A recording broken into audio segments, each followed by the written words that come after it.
And now, you're tuned in to RBLR, the home of Tampa Bay's Reveler Sports. Welcome in to RBLR Sports and the very first episode of RBLR Bandits. What is RBLR Bandits? Well, this is going to be our weekly show where we get into all things of the Tampa Bay Bandits of the United States Football League. Spring ball is back. Sort of. It's not in Tampa Bay for this year, but it's definitely got Tampa Bay buzzing. With me to go on this journey as we meet the players, go through the ups and downs of the season as we have a brand new football team for Tampa Bay. With me to do that is the one and only Zack Blaine of RBLR Rays. We're bringing him over. We're crossing over into football. Mr. Blaine, what's up, buddy? Oh man, just excited to be on here and talk football, man. Like we were talking before, I haven't had a show with me and you in a while, so it's gonna be exciting. Yeah, we do our thing. I'm usually in the shadows. I'm like a lot of these USFL guys. I like to kind of be in the background, but if needed, I can play a lot of positions. So I use that versatility. But this is something that I am really passionate about. I love spring football. I like the NFL Europe. I liked the Arena League. I liked the XFL, the AAF, all this kind of stuff. I dig it because of meeting a lot of these guys that are going to get these is their second or third or fourth chance. But if they have talent and people see that in them, maybe they just need the right work or the right coach or the right whatever to get back to wherever they want to go. So that's my first question to you is Zach, like what draws you into talking about or covering spring football? So for me, it's pretty much along the same lines as you. I like the underdog story. And a lot of these guys, or not a lot of these guys, but some of these guys have, they've had their shot in the NFL and they either didn't perform or something just didn't go the right way for them. And for now they get their second chance. They get, second, third chance, whatever it is for them. It's nice to see people get that opportunity. And for me, spring ball has been big too because living in the Orlando area, it's the only time that we've had football over here. So it's nice to be able to, I know that this is going to be in Tampa and as much as I love Tampa, it's a far drive. So the spring ball has always been cool for me when like the AAF was here. We had our team in Orlando, so it was cool to get to go see that and see people after you see them in the AAF or the AFL, however, I think it was AAF. It was the AAF, yeah. Yeah, the AAF. They to see some of those names that you got to see play in Orlando on an NFL team is just crazy. Right. Yeah, let's get into, I think, a lot of people who are listening to this for the very first time are learning about the USFL for the very first time. So I kind of wanted to start with the basics of the league. The first thing is that if you're not familiar, a lot of the branding, a lot of this is nostalgia, like for a league that was actually in existence in the 80s. And so there's actually a few good documentaries. ESPN did one in their 30 for 30 series called Small Potatoes, Who Killed the USFL. And it's a good kind of, if you only had 1 hour to learn about the USFL, it's a good 1 hour time capsule of like what made that league special, why people loved it, also why it completely fell apart, and the pitfalls and things that people had to learn along the way. So this is a league that was known for innovation. It was known for fun and marketing and all these kind of things that I think a spring league can still do in 2022. So with that, the United States Football League has 8 teams, and those 8 teams all have a lineage. A lot of the branding, the logos, everything is made to be reminiscent and of that nostalgia. So there are there's the North Division and the South Division. In the North, there are the Michigan Panthers, the New Jersey Generals, the Philadelphia Stars, and the Pittsburgh Maulers. In the South Division is where Tampa Bay is going to be playing, and the other 3 teams in our division are the Birmingham Stallions, the Houston Gamblers, and the New Orleans Breakers. So those are the 8 teams that the USFL is going to start with. Looking at any of these other teams and their logos and colors and any of that stuff, was there any other, like, what did you, including our own, like, what stuck out to you when you were kind of looking at the first logos and colors and neat team names and stuff? So the one that kind of hit me the best, that I was the biggest fan of, aside from Tampa, because and not being biased, but the Tampa Bay one is my favorite. But I am actually a big fan of the Pittsburgh Maulers, which hurts me to say because I'm not a Pittsburgh fan by any means. Yeah. But it goes back to that Orlando thing. I was going to say, it does look a lot like the Apollos. Very similar to the Apollos. So for me, I was like, I wasn't around for the 80s, obviously. For me, that's kind of my biggest throwback to spring ball. So like it just kind of like nostalgia almost. Yeah. Well, dude, they have, I agree. Like, I kind of think the New Orleans Breakers, if I had to pick, I think the New Orleans Breakers have like the coolest logo and colors and all that stuff.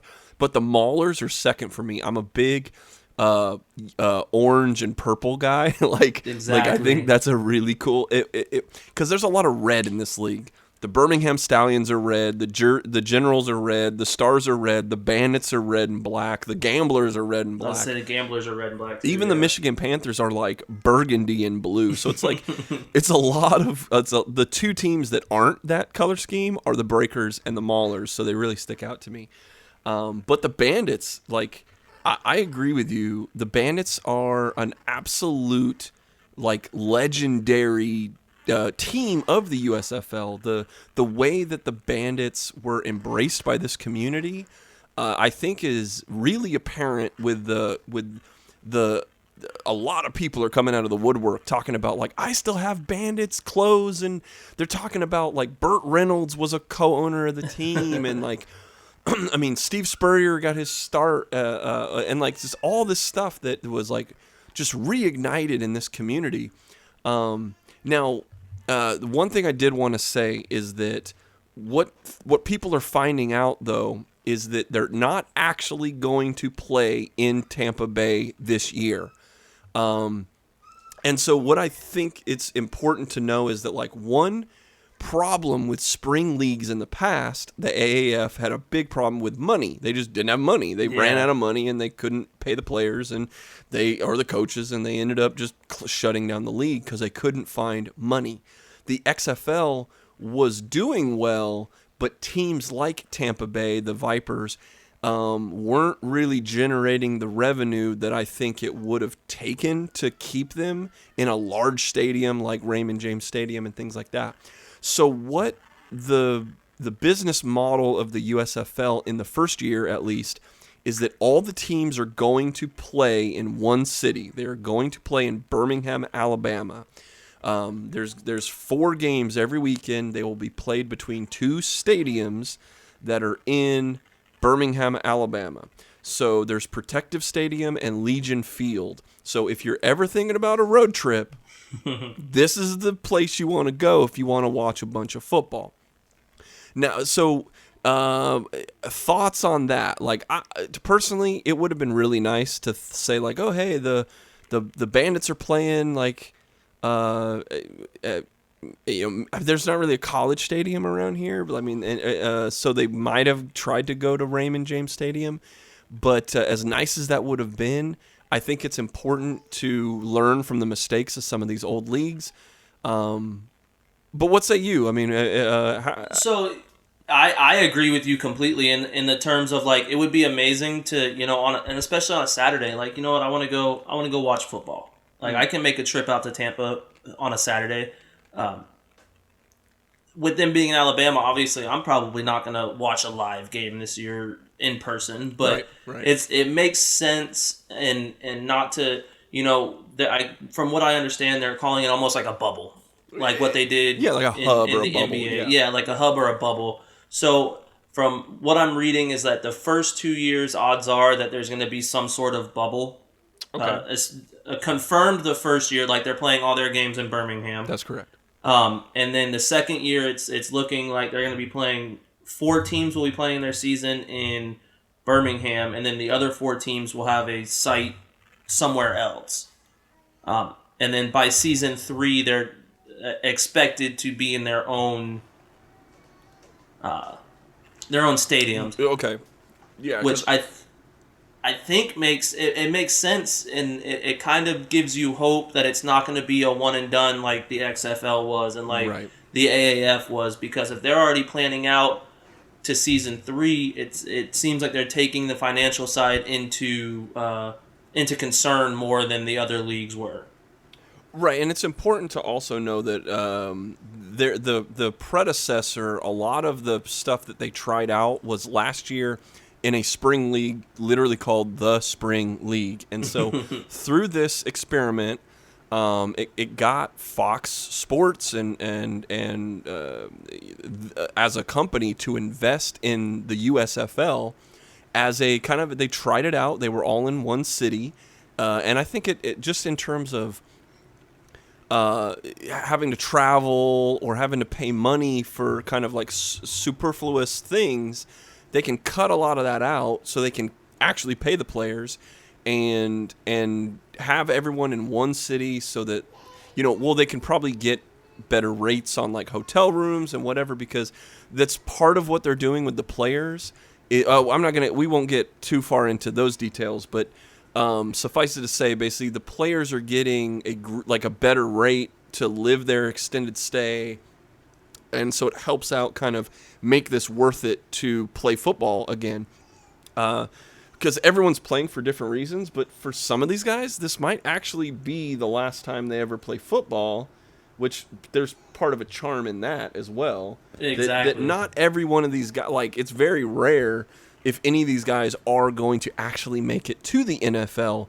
So here for these next 3 months that they're going to be playing football, this is their livelihood, this is their living. So it being in a bubble kind of helps them out, like get better rates where they're staying and whatnot. They can save up some of that money for their families or their whatever they want to do after football, those kind of things there. So but yeah, Birmingham, it's about, 9-10 hour drive from Tampa.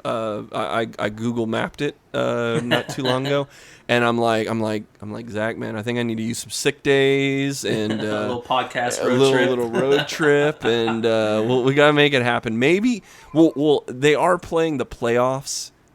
There's 2 semifinal games and one I can't remember what they called it, but like the USFL Bowl or whatever is going to be in Canton, Ohio, the home of the Football Hall of Fame. Okay. So that's the one time they won't be in Birmingham. They'll be in Canton, Ohio, and I'm like, if we're going to make a road trip, like maybe we got to circle that. But and let's not forget that I am in the process of moving to Tennessee as soon as I can. So with that being said, I like that. When Tampa Bay makes it to the championship game, you need to make a trip to Tennessee, and then we will road trip up to Canton. Yep. Well, so with that all said, we have a long road. There's still another month and a half or so before we're actually playing games. So we're going to have a lot of time to really dig in to the personalities and the coaches and the players. But for the sake of just a digestible episode for this first one, we're not going to go through every coach and every player for every team. But what I will say is, let's get to know our coach. And so our coach is if you haven't heard, one of the few coaches who has head coaching experience in the NFL, and that is Todd Haley, he's a former Kansas City head coach, I guess, was his top job, but he's known in the NFL as a coordinator. So I'll get into a little short biography, but like, what were your first thoughts when you're like, Todd Haley is the coach of the Bandits? So I wish, and I like Todd Haley. I was more excited to see Jeff Fisher as a coach again. Right. But and not to get too far into other teams, but Todd Haley, I was surprised in a sense because I thought that there wasn't a chance he got another job after the whole Cleveland debacle that went on. Yeah. But, I mean, he made it to the playoffs in the NFL, so I think that he's going to be has the potential to be the best coach in the league. Definitely known. So I mean, let's just be real. Like, there's a reason that these guys are in the USFL. Okay, every one of these coaches, players, everybody, like you and me doing a podcast about these guys. There's a reason that like a lot of these guys, and you're gonna hear this a lot, but every one of these guys, they've got talent or like something exceptional about them, but maybe there's a one or two things that everyone needs to work on, or why they didn't work out at the top level of football. But it kind of evens out the playing field here in the USFL, and it's again, maybe Todd Haley learned the lesson from the past. Maybe he's able to put something together and teach a few guys some new tricks and get them to the NFL. And if Todd Haley wants to be an NFL coach or a college coach or something, it's something he hasn't done yet. If he wants to move on and do things like that, the USFL is probably his best chance to do that.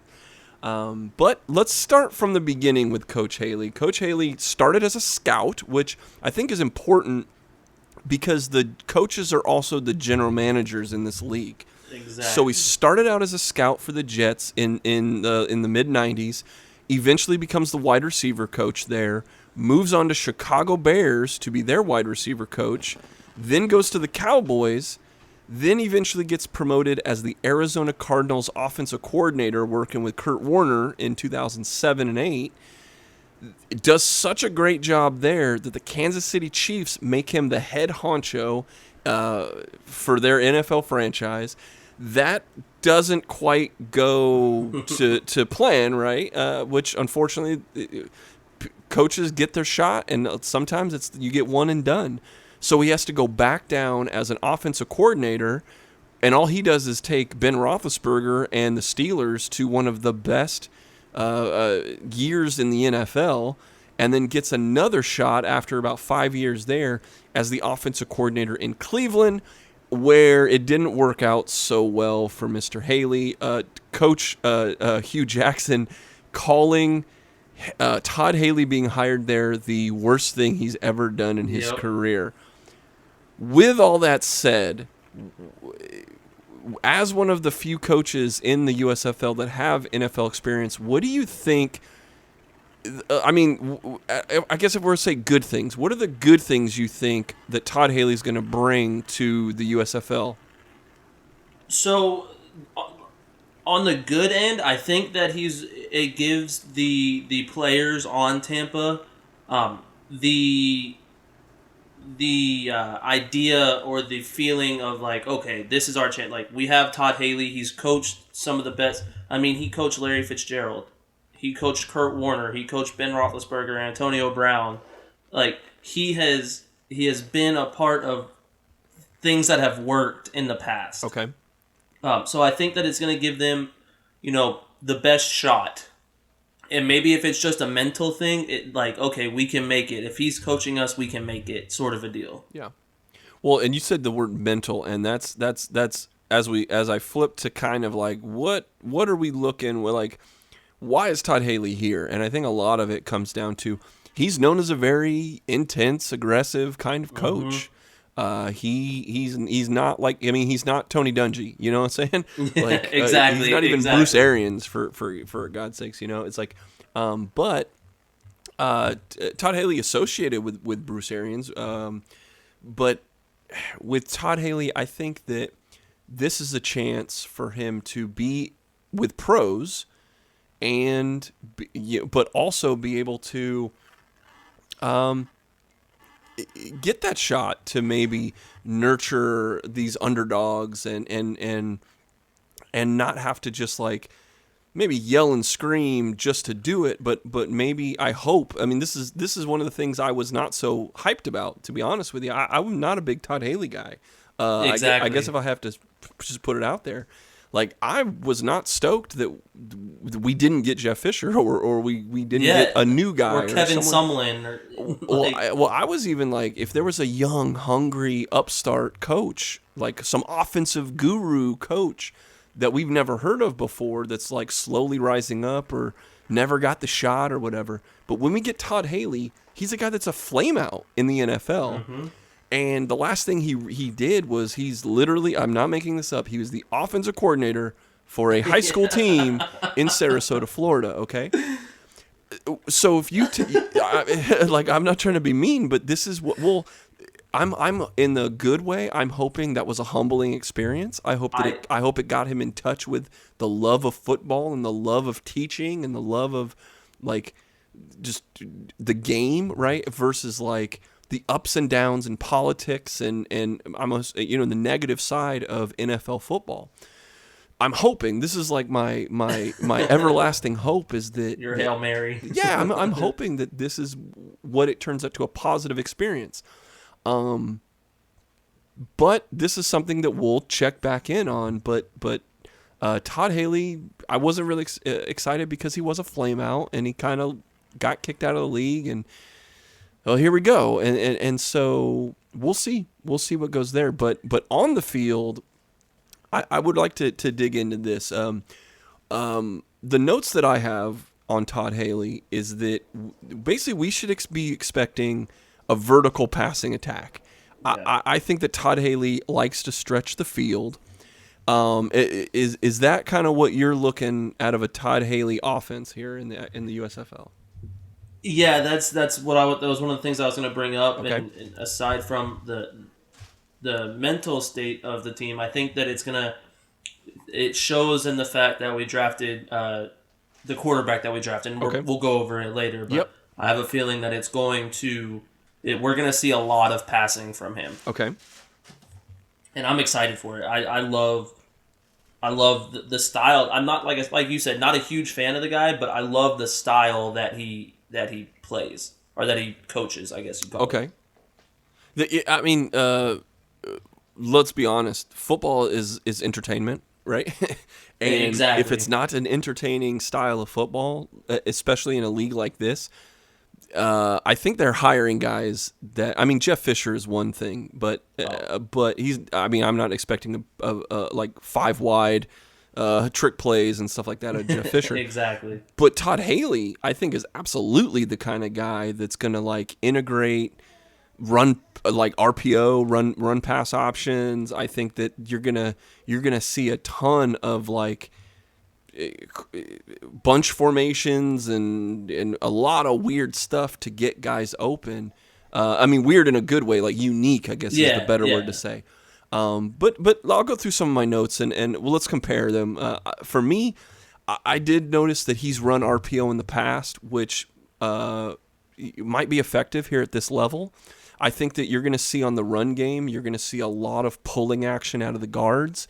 I think he likes to pull, even on play action, to create a false run look, to open up some of these bootlegs and I think the quarterback that he inevitably does put on the field is going to be someone who's a little more mobile, and through that that's kind of how he's able to get.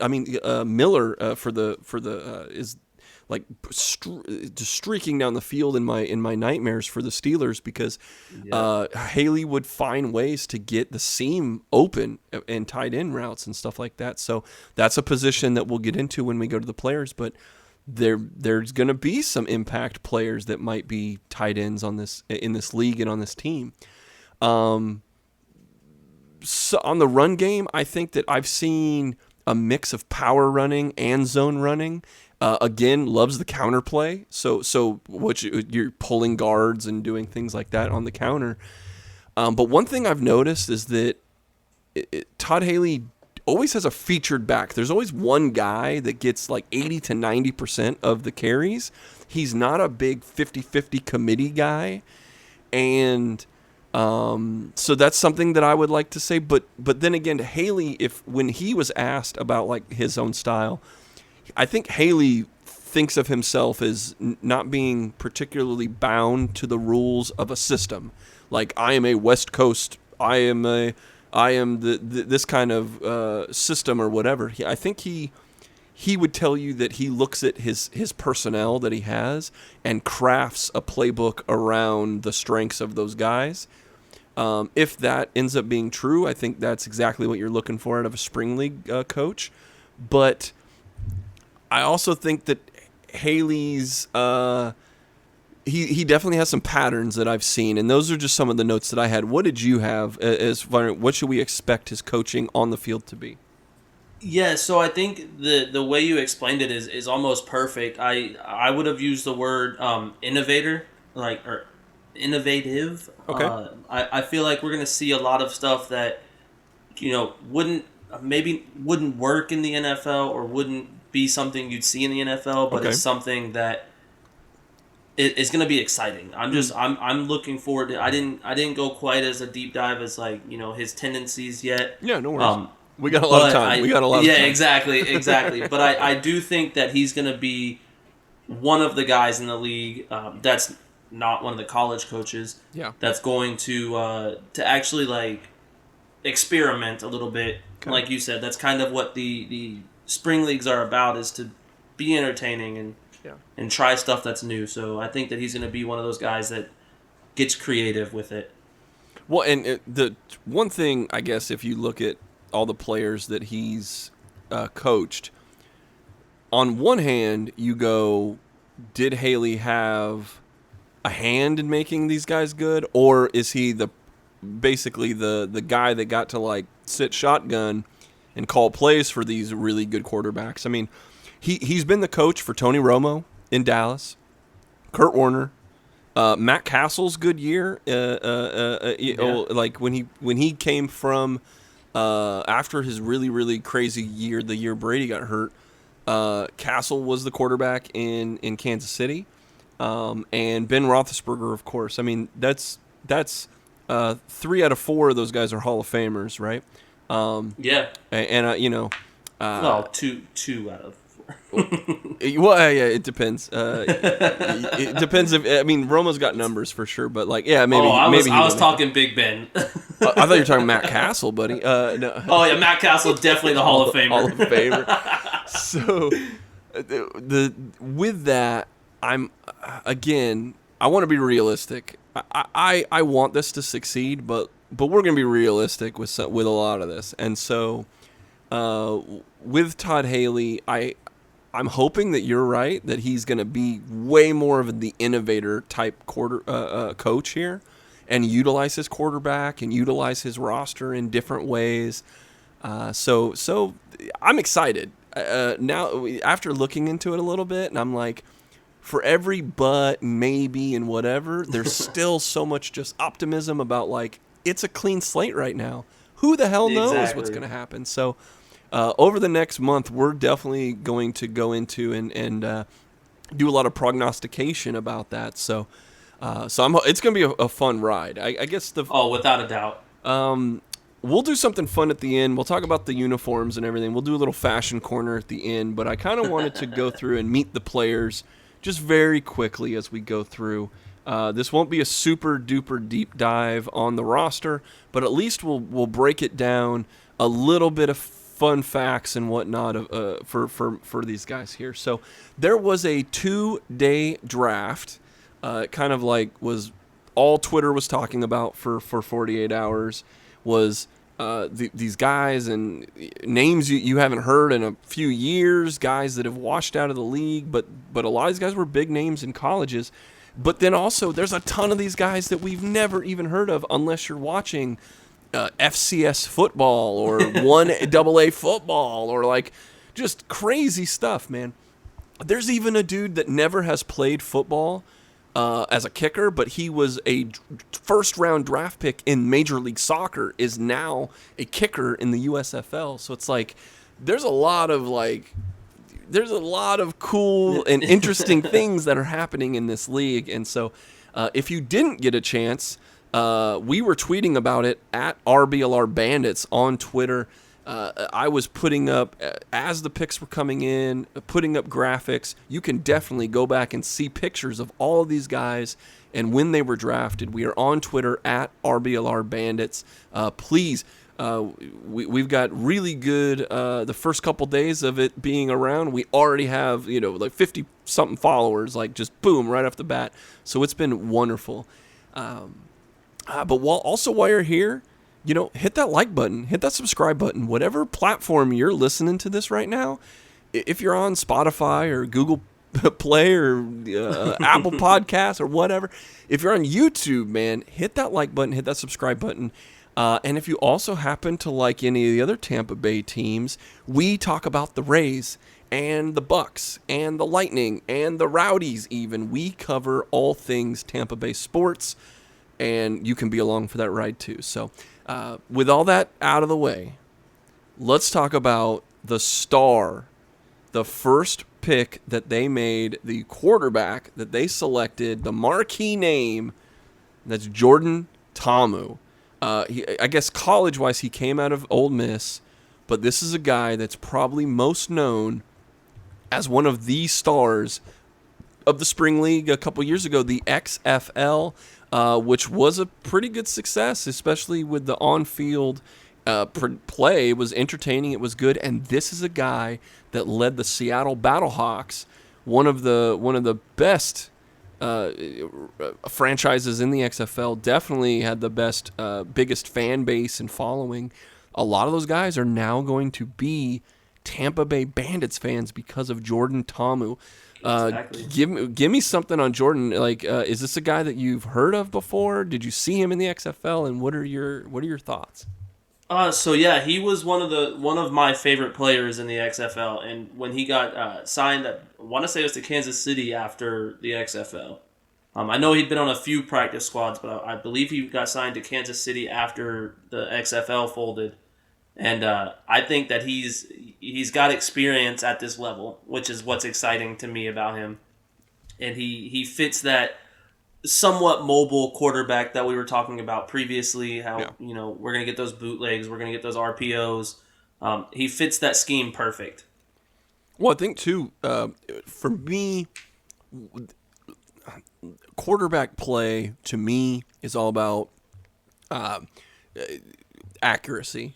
A lot of guys have cannons of arms, and you're going to see a bunch of these guys in the USFL that were in the XFL or the AAF, that they had problems. They had cannons for arms, but they can't get the ball, in the window, right? Effective enough. And so Jordan Tamu, though, over his course in the XFL, he threw for over 1,000 yards, and there was 5 games that they played. So in 5 games, he threw for 1,000 yards.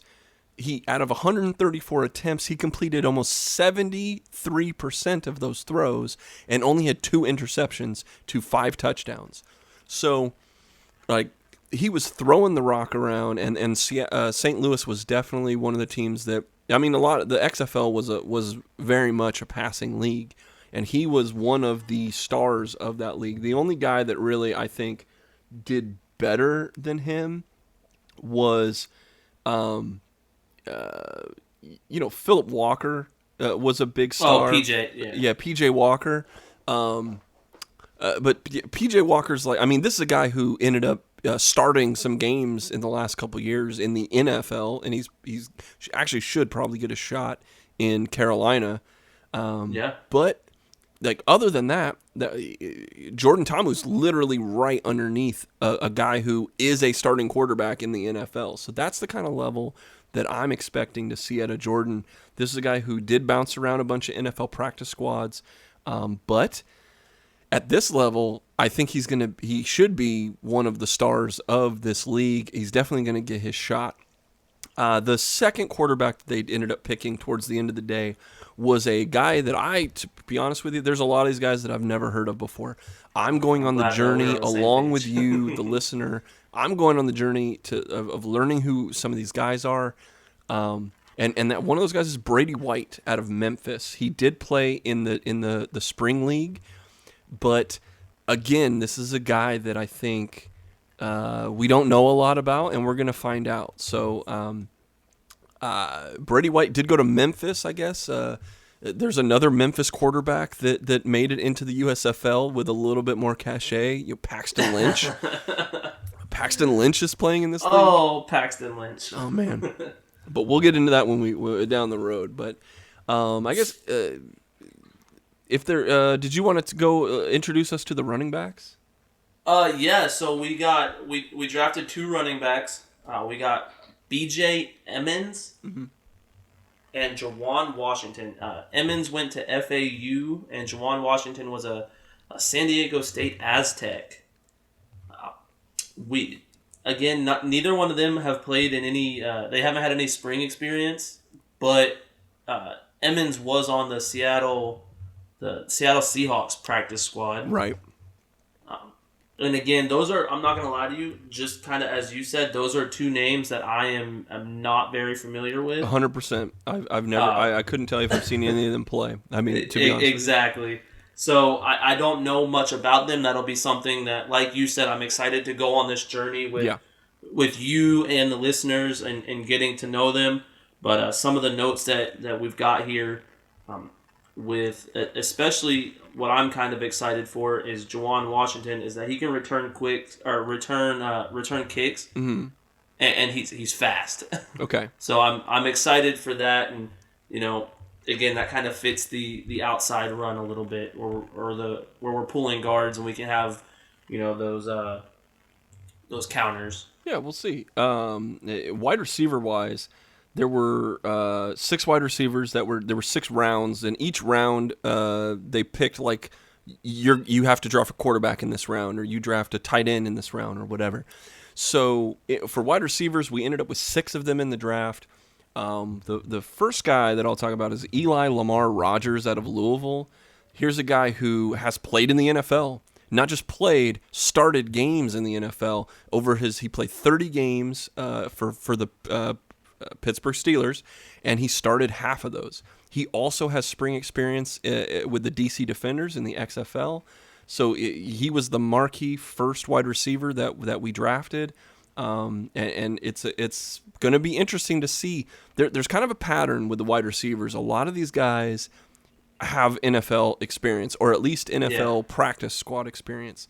The second guy I'll talk about is Derek Willis out of Texas Tech. Texas Tech, absolutely known as a air raid offense, right? Like that's what you do at Texas Tech over the last few decades, right? And he's big. Well, yeah, big dude. He's played in the NFL, 6 games with the Cleveland Browns.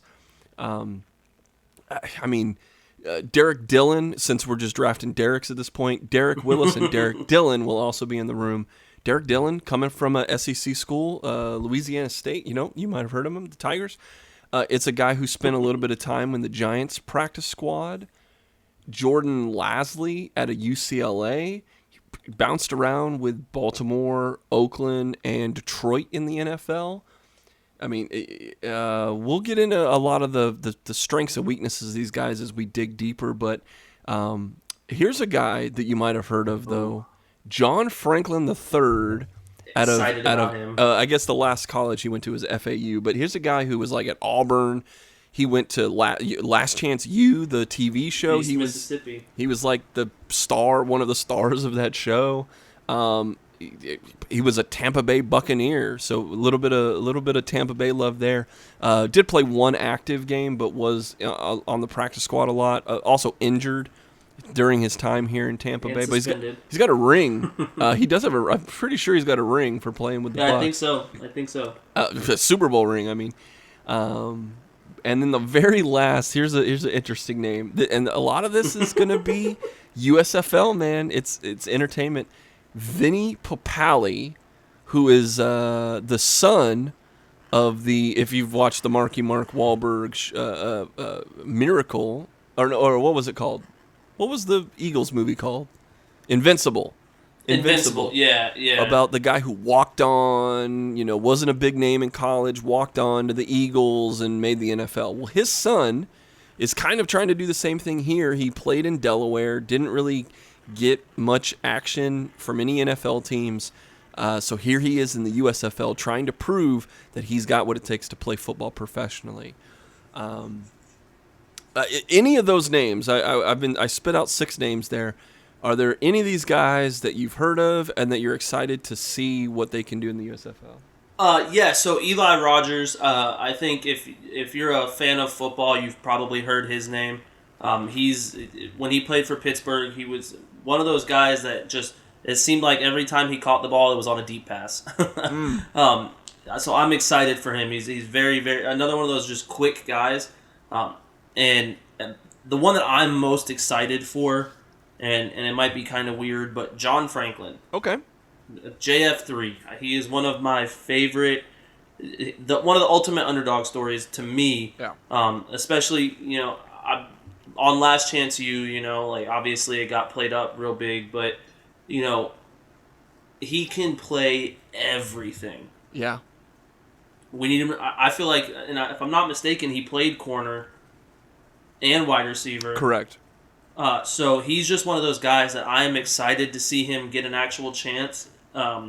Because when you play on someone like Tampa Bay, the Bucks, when you play for someone like the Bucks who have just a ridiculous wide receiver group, he wasn't going to get much time there. Right. So I'm excited for him to get actual time. And aside from that, I don't necessarily... Derek Willis, however you pronounce his name.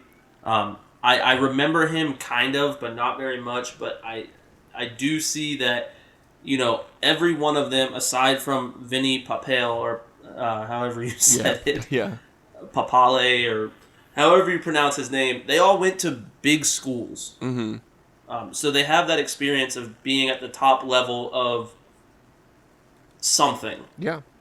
Well, and they've at least been on a practice field for the NFL. Yeah, exactly. And some of them even in the games and starting. So that's something that I'm excited for and that I look forward to, because they all do have that experience already. Well, a couple guys that also have NFL experience is the tight end room. I mean, so the first guy, Cheyenne O'Grady, who, went to Arkansas, had a little bit of time with Cincinnati in the NFL. And DeQuan Hampton out of USC, who bounced around Detroit, New Orleans, and Tampa Bay. But DeQuan Hampton is who I really want to just say for a couple minutes here. DeQuan Hampton is technically a wide receiver. I mean, this dude he's large. Okay, don't get me wrong. He's a big dude, but he is more of a passing threat, like receiving threat. He's not like an extra blocker. He's big frame, can move around for that big frame, and we've seen him play for the San Diego Fleet in the AAF. He was with the LA Wildcats in the XFL, and he's bounced around in the NFL. And here's a guy who, when you're looking at what you were saying about John Franklin, versatile dude, can play a lot of positions. Here's DeQuan Hampton, where I was talking about Todd Haley is going to make seam routes just appear out of nowhere, and a guy like DeQuan Hampton, I think, it has a chance to eat a little bit in this league. So we'll see. But let's move on to the... Oh, go ahead. I was going to say, I think that I was going to say it before you said it, but I think that he's going to be that guy for Todd Haley who opens up that seam, and I think he's going to play a big part in this season. I think they when they saw him available, because he was the second tight end they drafted. So, but he also, it's like they cheated. It's like they drafted another wide receiver with getting him. So, but the offensive line, this is going to be something where in the NFL, teams are struggling to piece together 5 guys that are just really, really good. So this is going to be something that, with offenses not having a ton of time to gel, you're going to see defenses kind of rule the roost for a while. So it's going to be interesting to see if the Bandits are going to be able to put together 5 guys. And I think they had a pretty good game plan when you look at the experience that these guys had they drafted. Let's talk about Tyler Catalina out of Georgia, a guy who started for the Washington Commanders now. Played 7 games, started 2 of those, but also has played a little bit for Minnesota and Carolina.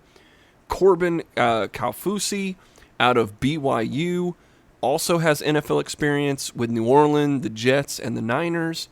Juwan Bulshelbeedy out of Michigan, another. I mean, you talk about big schools: Georgia, BYU, Michigan. Mm-hmm. Bushel Beatty's a guy who played for the Houston XFL team. He also has played for Washington, Dallas, and Carolina.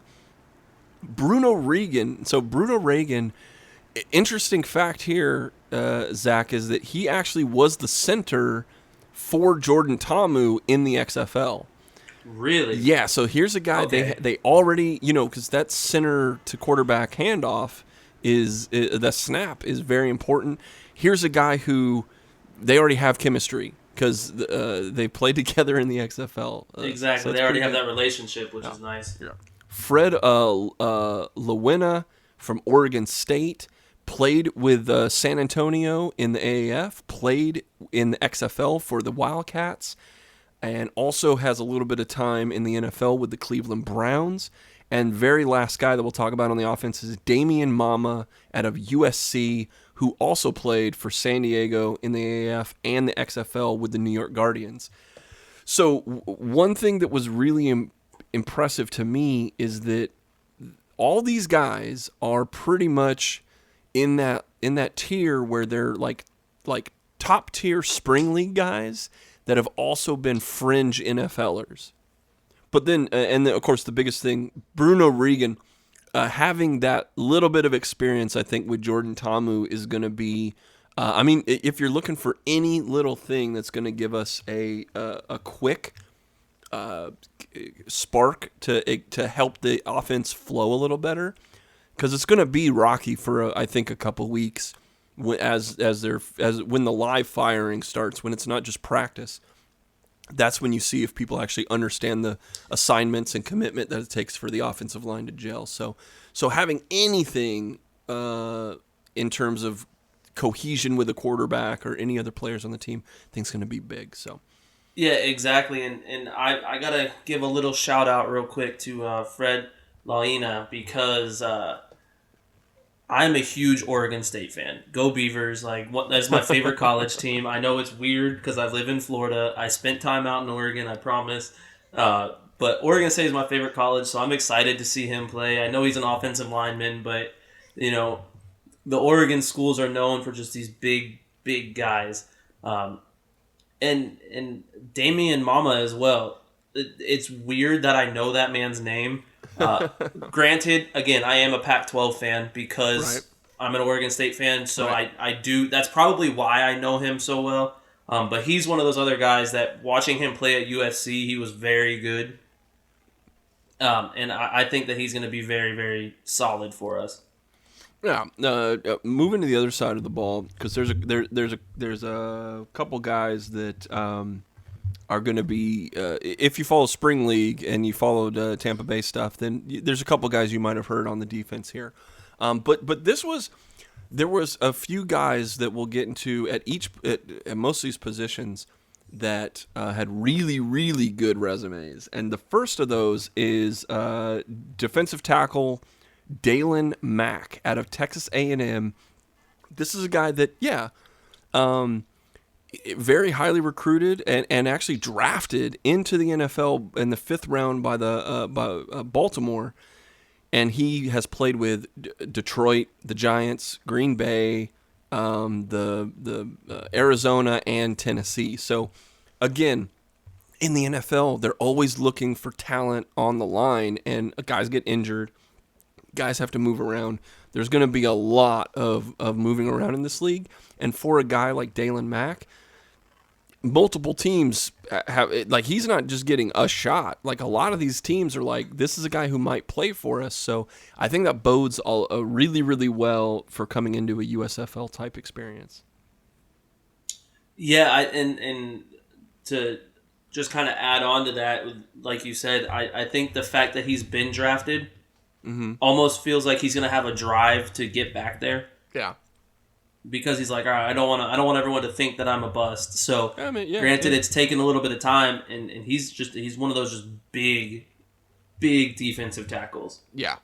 Well, yeah. He when we dig deep, I think this is going to be really interesting to kind of piece together these guys in ways that you think, like, as we get into their strengths and weaknesses down the road, like piecing them together and like starting to see, like, well, if this guy does what he's good at, it's going to open up what this guy's good at, and we're going to have a problem on our hands. Exactly. Reggie Howard's the next guy that I'll talk about. Out of a smaller school in Toledo, but this is a guy who did play in the XFL with the LA Wildcats, and he has played with the Chargers in the NFL. But I think the main event is John Atkins out of Georgia. Yes, Here's sir. a guy who not only has practice squad experience with 3 different NFL teams, he actually has started 6 games in the NFL for the Detroit Lions. He's played 12 overall games. So again, experience is key. As an NFL coach like Todd Haley, I think he leaned a lot on guys who have, like, you're going to find your diamond in the rough, but a lot of these guys, I think he's trying to pick guys who have top-level experience, even if it's just on the practice squad. Yeah, and that's kind of one of the things that I was mentioning about, like, the big-name colleges. Like, a lot of our guys went to big D1 schools. Yeah. And we'll get into that more on when we get to the DNs, when we go over them. Because, like, just some of the big-name colleges, and the potential that we have, I think Todd Haley focused a lot on potentials, like you said, finding the diamond in the rough. Yeah. Well, I think because these guys have a lot of it. Yeah, with the edge things, it's kind of a flip of what I just said, though. Where I think with the nose tackles and defensive tackles, I think he wanted to have guys who have a ton of experience in the edge and the out and the linebackers. Even the outside linebackers that they drafted, I think, all fit these roles. Like, you know, when we talk about an edge or a D end, we're talking about pass rushers, and so. With the outside linebackers that were specifically designated as outside linebackers versus edge rushers, even those guys are pass rushers. So it's just like, again, I think they were using the designations of some of these players, kind of like how we talked about DeQuan Hampton being technically a tight end, but in reality he's like a wide receiver that also plays tight end. I think that's kind of what they did in the edge and defensive end rounds. They grabbed guys that maybe don't have NFL experience, but might be more diamonds in the rough. Where the outside linebackers, they definitely went for guys with NFL experience. 2 guys, so the edge rushers, Mekhi Brown out of Alabama and Michael Scott, no, not that one, out of Oklahoma State. These are guys that have never played in the NFL, as far as I could Google them, right? Michael Scott did play in the spring league, but other than that, I mean, there's just not a lot of scouting reports and things on these guys. It's like they really have fallen through the cracks. Adam Schuler, though, did go to a huge school, Florida, and he did have some NFL experience with Arizona and San Francisco. I guess I'll go into outside linebackers because to me, I kind of put all these guys together. Yep. Emmanuel Beal definitely could be known as a pass rusher out of Oklahoma, a guy who did play with Seattle, but Tampa Bay fans are going to know him as a former XFL Viper who played at Raymond James Stadium for the Vipers here. So here's a guy too, Greg Reeves. Well, you might know him if you're a South Florida Tampa Bay Bulls fan. He's a guy who absolutely was known as a hitter here in Tampa for USF. He ended up parlaying that into a undrafted free agency with the Rams, and that didn't work out, so he went to the Spring League last year, and now he finds himself back in a Tampa Bay-related uniform. That's pretty cool, though. So you know, of course, me being a USF Bull, I was very, very excited. There was only one other USF Bull that was drafted, if I remember right. But to have Greg Reeves as a linebacker, here's a dude that definitely is a pass rushing type guy. Pin your ears back, put him over a tackle or a tight end, and let him fly. I think this was a great pickup by the Bandits for what they did, and they were able to use their outside linebacker slot to go get themselves an edge rusher. But I keep talking, and I could do this all night. So out of the 5 guys that I just brought up, what are you thinking when you're looking at experience or diamonds in the rough or colleges they went to? So that's kind of where my head's at, because like you said, a lot of these guys, they weren't drafted, and the outside linebackers played in the NFL or on a practice squad at least. Right. But the big thing for me when I talk about like a diamond in the rough is obviously someone saw something in these kids, because you got guys from, and just to list them off in order: Alabama, Oklahoma State, Florida, Oklahoma, and the smallest school of them, which is still a huge school, right, is South Florida. Right. So all of those guys went to very big schools, which means at some point someone saw in them that, hey, they can be the best of the best here. Yeah. Yeah. So I think that just kind of fills in where I was trying to go with it, as far as like these guys have potential. Right.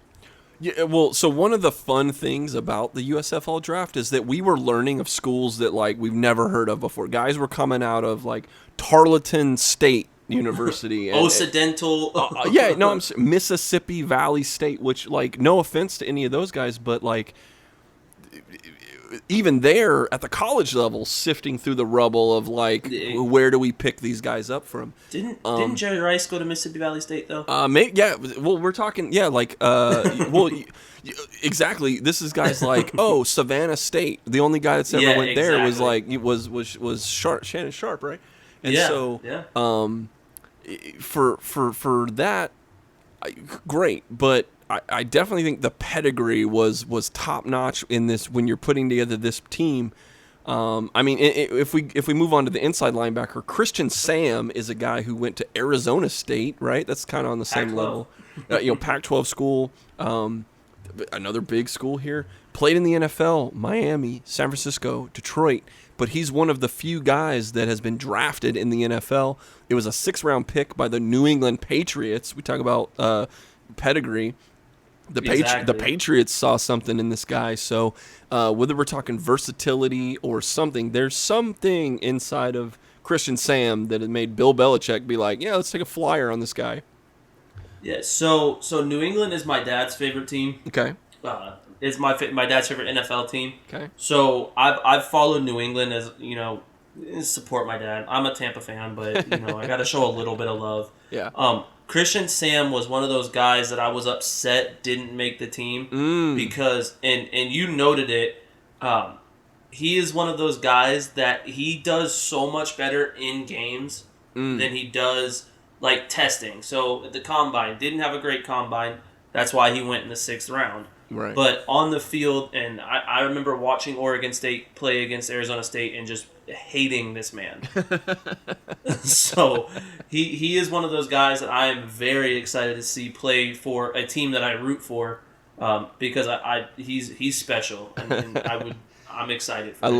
I love it. I can't wait to talk more about that with you, dude. Exactly. Well, so continuing this trend of NFL experience, all 4 of the cornerbacks in the secondary that were drafted by the Bandits all have spent time at some level in the NFL, starting with Delrick Abrams Jr. out of CU, Colorado.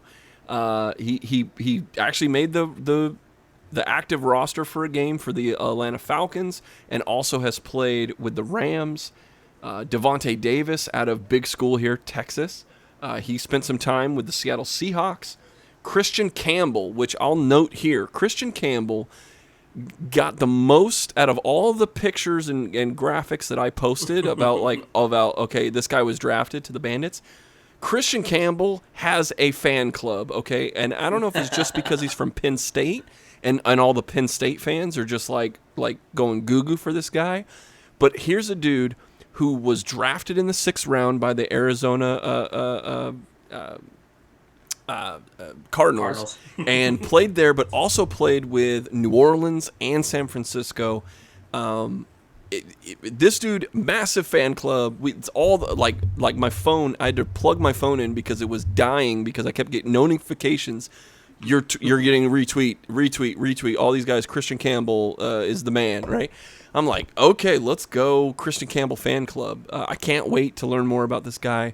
And the very last corner in the room is Rashard Casey Jr. for Central Florida. Some time with Atlanta, some time with Denver, some time with Miami. It's a guy that keeps getting signed. He does have a little bit of injury history, but all of these guys in this room have been in NFL training camps. Like hell yeah, let's go. I mean, corner is definitely going to be very important in this league. We were talking about it with all these offensive, innovative coaches and things that are going to be here. You're going to need people to stop these guys, and I think this is on paper at least, is a pretty formidable cornerback room. Oh yeah, definitely, and that's one of the things that I've watched Rashard Causey Jr. play, because obviously Central Florida is UCF is right down the road for me. Yep. So that's someone that I'm familiar with that a lot of people might not know about. But Christian Campbell, I'm gonna go and say that I'm probably the most excited for him, and I say this because look at the teams that he's been on, at least a practice squad for. Yeah. Arizona. I would imagine that at the time they had Patrick Peterson. New Orleans had Marshawn Lattimore, and San Francisco had Richard Sherman at the time. Mm-hmm. So those are three of some of the best cornerbacks in the league, or at least were at one point. I don't want to go too high on Patrick Sure. Peterson. He's old, and Richard Sherman's old too. Sure. But so those are the experience I feel like that he could have gotten from them is exciting to me. Well, and unfortunately for guys like a lot of these guys in this league, there's a guy clogging up the spot in front of them, Exactly. Because in the NFL, to be honest, man, like you're not that far from being on the field. Like at one day you're the 53rd dude on the roster, just on the kickoff team, but then a couple hamstrings go down, and all of a sudden you're getting reps. But on the flip side of that, sometimes you're the guy that gets the hamstring injury. Sometimes you're the guy that just doesn't luck out. You don't get your shot, and you get cut, and there's another guy that comes in. So I think a lot of these guys are going to be hungry. They definitely have pedigree from schooling and experience.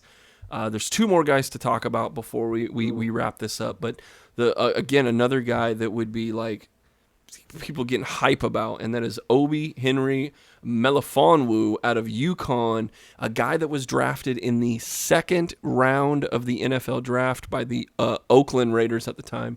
He did play for Oakland, but he also was picked up after Oakland cut him by the New England Patriots. Again, this is a Bill Belichick, at least at some point, they were like, we'll give him a shot.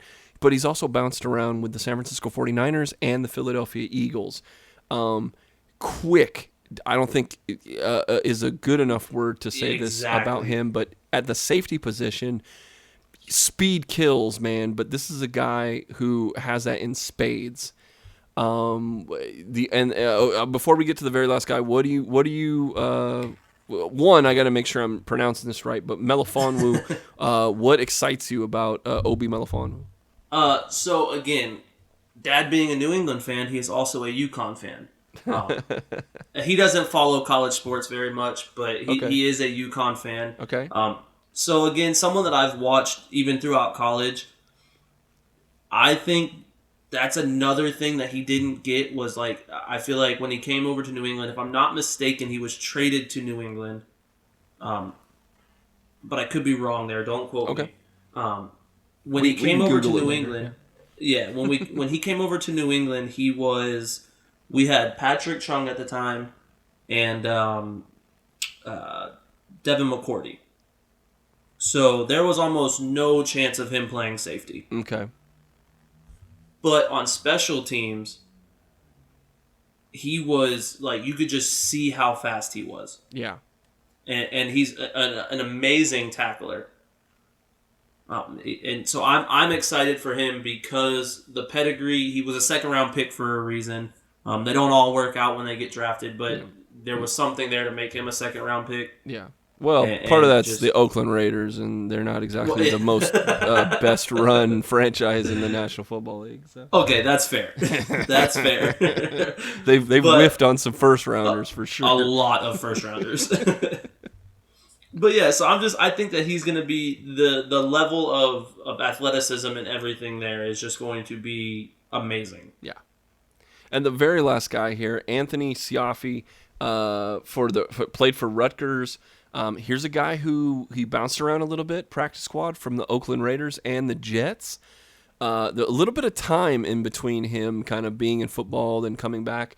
But recently he played in the CFL, 10 games starting for the BC Lions, if I had that right. But another guy who just, like, for him, speed is the big thing. We'll get into even more about him later. But, like, a lot of this is about quick speed. Like, all these, when I'm looking at these scouting reports on these guys, it's like, it's like these, if you had to pick one elite thing that you want the secondary to be, it's quick, because at least they need to keep up with the wide receivers. They need to, in play recognition, they need to find the runner as a downhill runner, as a safety. Like, you need speed for all that, and it looks like they have that in spades. So I'm excited. Like, just looking at the defense, like, just raw athleticism that most of these guys possess, it's scary. Now, of course, obviously we haven't dove deep into every other team in the USFL,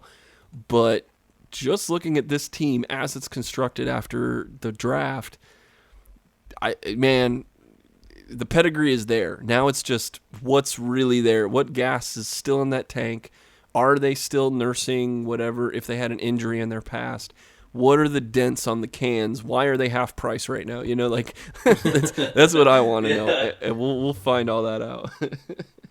Yeah, I think that you said it perfectly, that this team, it appears, especially on defense, is almost built on speed. Yeah. Are just prototypical almost. Like, we're going to be a very fast team, and I think that's going to play real well. I don't see us getting, again, haven't looked too far into other teams, but I have a feeling it's going to be hard to get past us as far as, like, on a deep ball.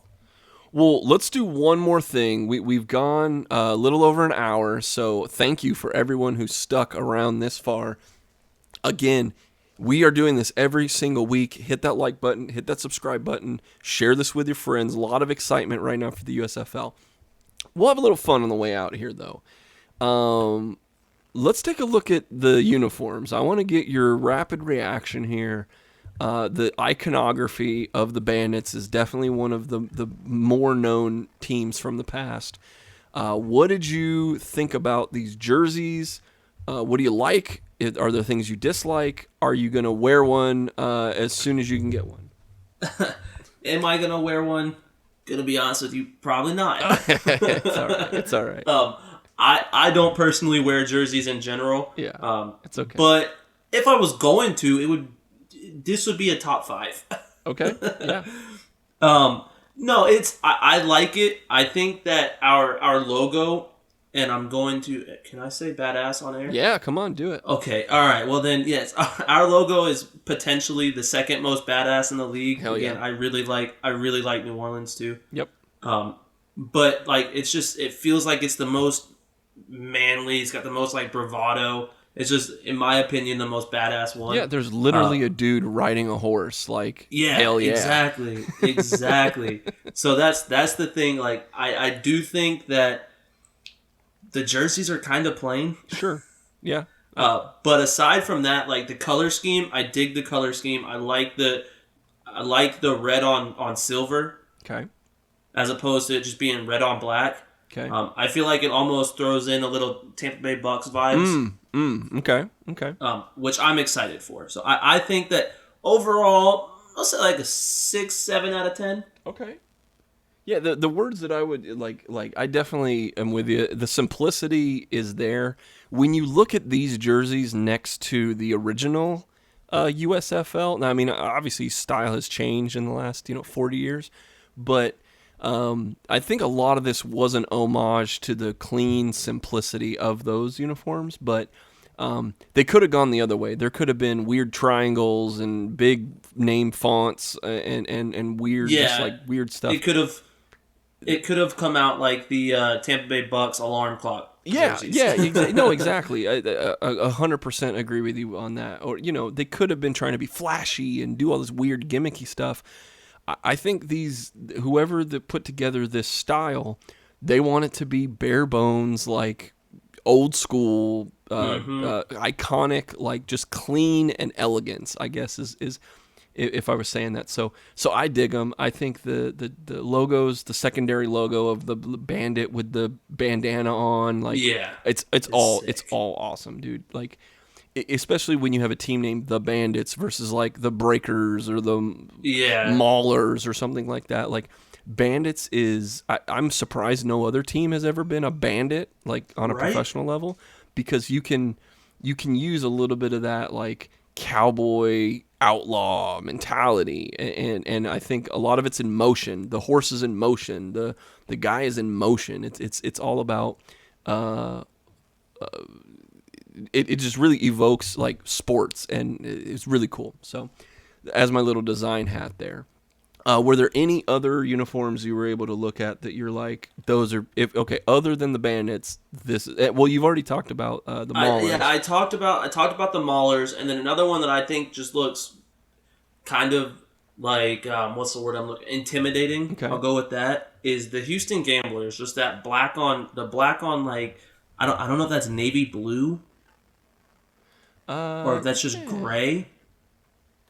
But I think that looks pretty. Their home jerseys look cool. The away jerseys, again, kind of boring. A lot of these, and it might just be because the models aren't as athletic as a football player. But it almost looks like I'm looking at like a high school JV football jersey. So that's kind of that might be the reason. Maybe they're going to look better on the field. I mean, but I swear I wore these when I played football in freshman year. I mean, just looking through the rest of the league, like the Breakers, I think they did a really cool job with the waves. Yes, I think that's really cool. The Stars, I absolutely hate. I think that it's like Hulkamania puked up on this, and there's like stripes on the side that are just weird. Not a big fan. It gives me nightmares again. Dude, it's to bad. Christian Sam. At Arizona State, just destroying Oregon State. Have a little bit of Sun Devils. The Generals kind of just look like our jerseys, but I mean, but again, a lot of red and black in this league. The Gamblers going with like, the black and gunmetal gray, like that. Those are okay. Yeah, so I'm not gonna lie, their home jerseys. I may have jumped the gun on Houston, or not Houston, but Pittsburgh being my favorite jersey, because their away jersey it reminds me of like the longest yard jerseys. Yeah, they do look like the mean machine. The convict jersey. Yeah. Well, and what's weird too is like if the number font, well, the numbers are kind of similar, but like the Generals and our jerseys are very similar. So it's like almost identical. Like if they do color on color, it's just weird. Like they're. It's like their away jerseys are. If you didn't have the logo on the side of them, you wouldn't know which was which. It literally would look like we're running a scrimmage against our defense. Yeah, and then, but the Michigan Panthers, though, I think they're doing a good job with their color scheme. I'm a big fan of the like baby blue with the burgundy with gold accents. Like hell yeah, the helmets look hell sick. Yeah. So kudos to them. There's not, other than the Stars, I guess. The Stars are the only one I hate. Yeah, I'm not a big fan of that, and so, but that's gonna do it, man. We dove into a lot without, but on the surface level of a lot of this stuff. So I'm hoping that as a listener, you got a lot out of this. I know I did, just digging into this a little bit, and. How do you feel after an hour talking about the Bandits for the first time ever? It's brought my excitement level up a ton, because we, like you said, we have just scratched the surface. Yeah. Well, the stuff we're going to be able to go into, even on the weeks before the season, and that's without the upcoming events that they have. It's just going to be.